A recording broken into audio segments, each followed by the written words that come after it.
G'day guys, Butcher Jerd here. Eyefillet, where's it come from? Let me show ya. So, hindquarter, we've got a little Dexter here. It's been hanging up for a few weeks, and we're marking around the rump. I don't usually break them down this way, but Callum's learning, and I think this is probably the easiest way to learn. So, rump first, and then we're coming across here and down the hip. This whole section we're holding now, that's the tenderloin, that's your eyefillet steaks. Coincidentally, they also run along the strip, or the sirloin, which therefore makes a T-bone. When you take the whole tenderloin, you do not get any T-bones on this cow. You only get strip steaks, sirloin steaks, porterhouse steaks, whatever you want to call them, wherever you're from in the world. That's the name of them. So, the tenderloin. We removed it off the hip. You can see that full hip bone, and now we just got all these little vertebrae down here. So we're just flicking around, getting them off, and then we let gravity do the work, and we pull it off, and there's your whole tenderloin. We'll trim it up. We'll cut some steaks in a second.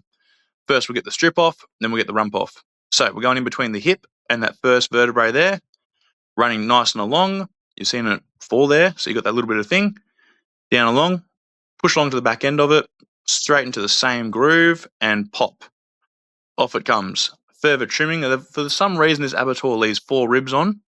Don't know why, so we'll cut the ribs off. We'll use them for a dry age set, and we'll cut the steaks out of the strips and put them on special on little trays. So we're marking down the tailbone here, and now our face is marked.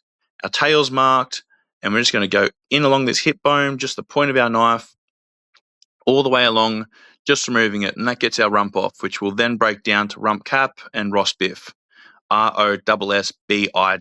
That's what the cut's called. Don't know why. Most butcher shops do a D rump, which is the cap on, and just slice it as is, but I don't know, we've got a call for rump caps here, probably with how much low and slow we do, like American barbecue sort of scene and that sort of thing, so we separate them all. Just seems to be the go for us. So this tenderloin's been hanging for a bit, not like a supermarket tenderloin where it's just packed hot boned and stuck there on the shelves and just isn't that great. This one's had time to rest, time to age. It's going to be soft as butter. So we'll remove the side strap here. Nice and easy. That will go in the sausages. We don't leave that on like the supermarkets, once again.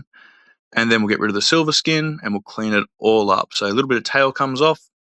All this silver comes off. Because it's been hanging so long, there's not much fat. All the moisture's wicked out of it, so it's pretty lean. So we've got to trim it pretty heavy, just so we don't have that, the dark spots here and there on it. We don't want any of that. Looks unsightly. It probably doesn't hurt you, but looks unsightly. And if it looks unsightly, it ain't going to sell. At the end of the day, we've got to sell the meat we cut. So tenderloin trimmed, nice and easy. We'll just flip it over and do the underside. So we'll get rid of all this fat here, nice and simple. Pop, pop, pop, and look at that. Ready to go. There's our whole tenderloin. Quick, easy video. You learned something new. I'll catch you guys in the next one.